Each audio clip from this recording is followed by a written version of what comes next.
Bonjour et bienvenue dans 88 images par seconde. La nuit est venue. Deux paumés que la vie emprisonne mais que la musique rassemble, c'est une histoire plutôt commune, mais on s'attache à ces deux personnages, on a envie qu'ils s'en sortent, que leur amour triomphe. Un film qui marche assez bien avec la superbe musique de Ron, un bon moment, 6 sur 10. Été 85. Encore un film parfaitement exécuté par François Ozon qui nous livre une libre adaptation d'un roman de sa jeunesse sur la passion dévorante d'un jeune homme lors de son premier amour. Les acteurs sont vraiment bons, la reconstitution des années 80 également, même s'il abuse carrément du morceau In Between Days de The Cure, et que le film s'inscrit dans une mode des films nostalgiques des années 80, d'une jeunesse idéalisée, et sur la non-binarité. Donc 7 sur 10. Félicita. Bruno Merle nous livre un second long métrage bien moins ambitieux que ne l'était Héros. Voyez ce film! Plus intimiste diront certains, le film se veut anticonformiste, mais à mes yeux bien trop conformiste justement, du moins pour livrer un tel message. Et ne pousse pas assez loin ses idées, donc pas inintéressant, mais une petite déception me concernant. 5 sur 10.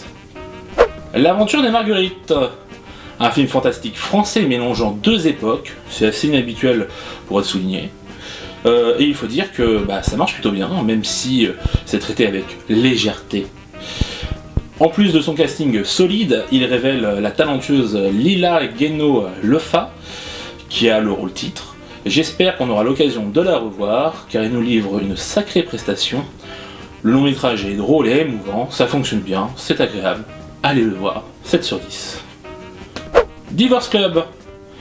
En tant que fan de Mickey Youn et détracteur d'Arnaud Ducré, je ne savais quoi en penser avant d'aller le voir.